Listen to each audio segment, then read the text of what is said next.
content missing here. good content. Yes. Yeah. No, this is my very first old school card I ever won in anything. Right? I didn't win the tournament or anything, but I got it as a prize card. Right? And Dominic was my first old school opponent, and he. I sit down with him, and he, at the time at least, he doesn't have it now, but he had like a goblet that was like encrusted with jewels that he was drinking out of. That was my very first old school Magic experience. So it's definitely a lot of fun. Why don't you introduce yourself now that we've gotten that out of the way? My name's Mike. Happy to be here and share this deck. Finally on the other side. How's it feel? On the huh? other side, yeah. Wait, I forgot a card. Hold on. Not realizing what order You're this is. saying pre-con, you We got a little spoiler here. I normally, I guess I'm normally on the other end of these videos, but Top On behind the camera over there decided that I needed to do one of these finally. It's about damn time. I listened to him. So tell us, what have you brought to share with us today? Well, this is my Singleton deck. We've been playing Singleton out here in the Bay for, I don't know what, like 6 months or so or something like that. And for me at least, Singleton is, it feels like what Magic was when I was a kid. So maybe let me start with that. Like when I was a kid, I was opening mostly like revised packs and stuff like that. So you know, I didn't have a lot of good cards. You know, I was maybe 10 at the time or something. You know, and so you know, my decks were really haphazard. It was just filled with kind of like whatever I had, right?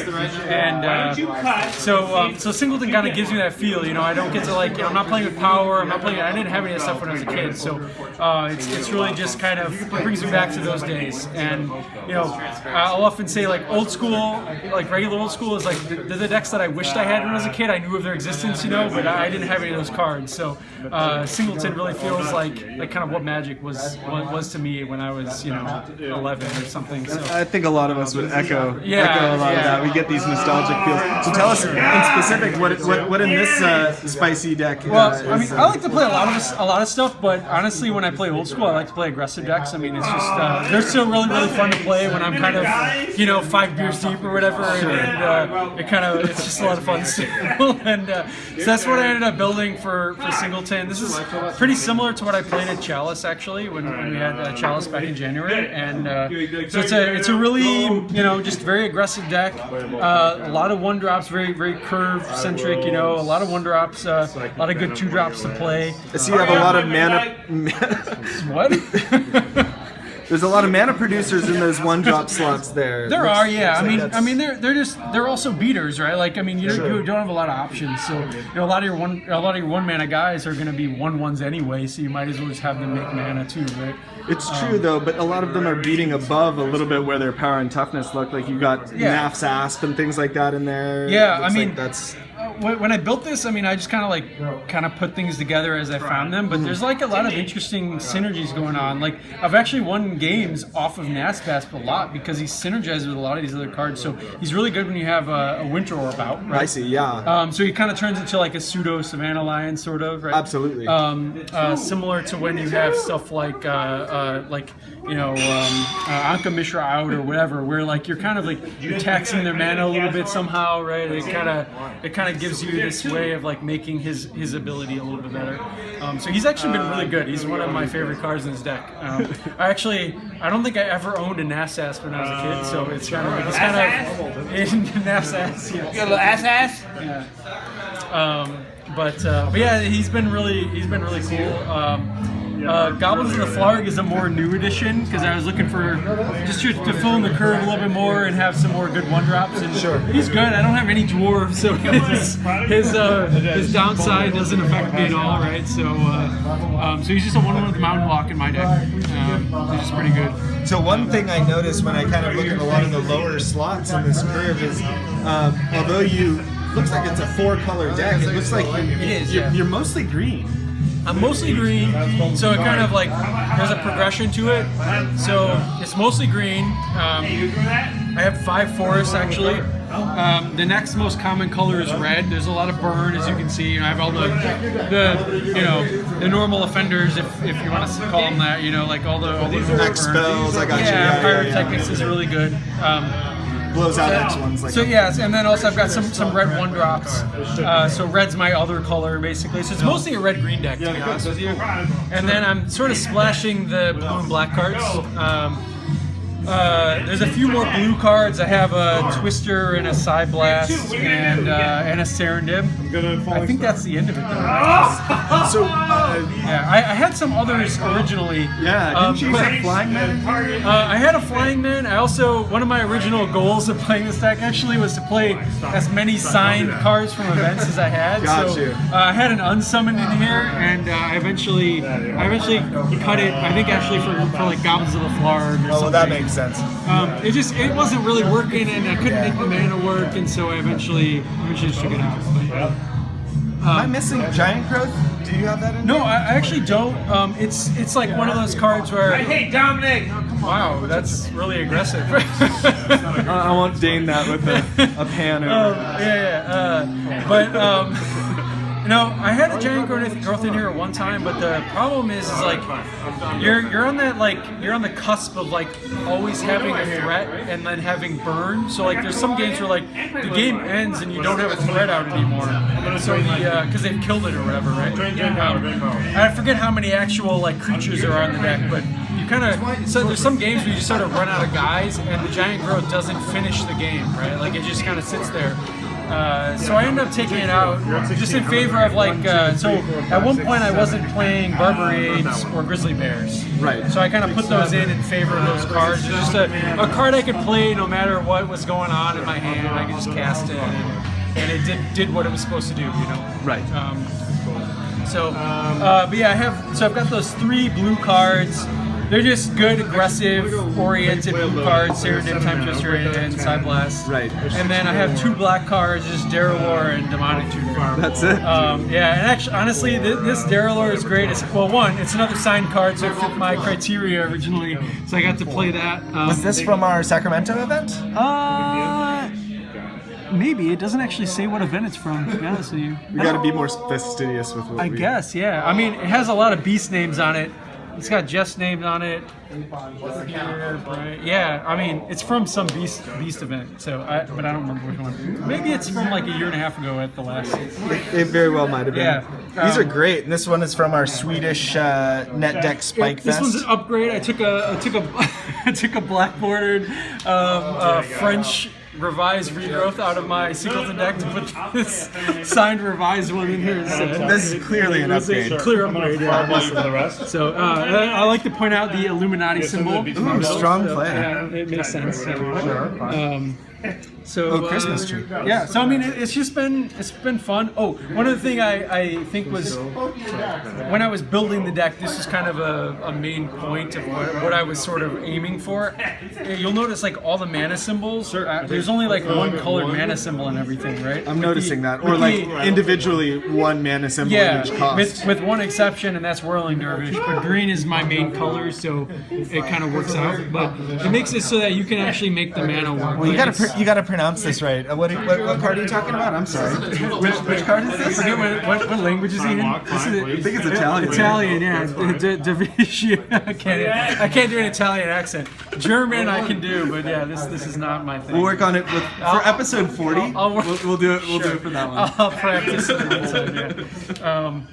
But yeah, and I also like foreign cards, so I've got a lot of foreign stuff in here. So let me ask you a question that you usually are asking. Sure. What does this deck struggle with? What is this hiccup against? I mean, actual control decks, right? Like stuff with, balance is really good because I can't really. It's hard to play around that kind of stuff. Balance, wrath, that kind of thing. I mean, it's fairly linear. You're also like looking at, just a random example, like Wailuli Wolf. Like I have to play it. I can't sandbag a Wailuli Wolf. It doesn't do anything on its own, really, right? I need it with another guy. He's an enhancer. He's an enhancer, right? Yeah. So you kind of have to just play into it, and maybe you sandbag the higher threats. Like you don't play the Urn if you think they have a wrath, or sure, that kind of thing. But yeah, it's mostly control decks. But honestly, it still is a fine matchup. Like I don't know. It's got a fine record. Yeah. I mean, honestly, I like to play decks that kind of just have like a you know, you never feel like you're totally the underdog. Like you always have stuff to play. You just do whatever you're gonna do, and you have your own game plan. It's not dependent on what your opponent's gonna do. You know, like your cards are pretty general, and it means you get to play Magic every time. Like I just want to play Magic, and you know, if I'm stuck with cards sitting in my hand and I can't play them, I'd rather just avoid that scenario. You know.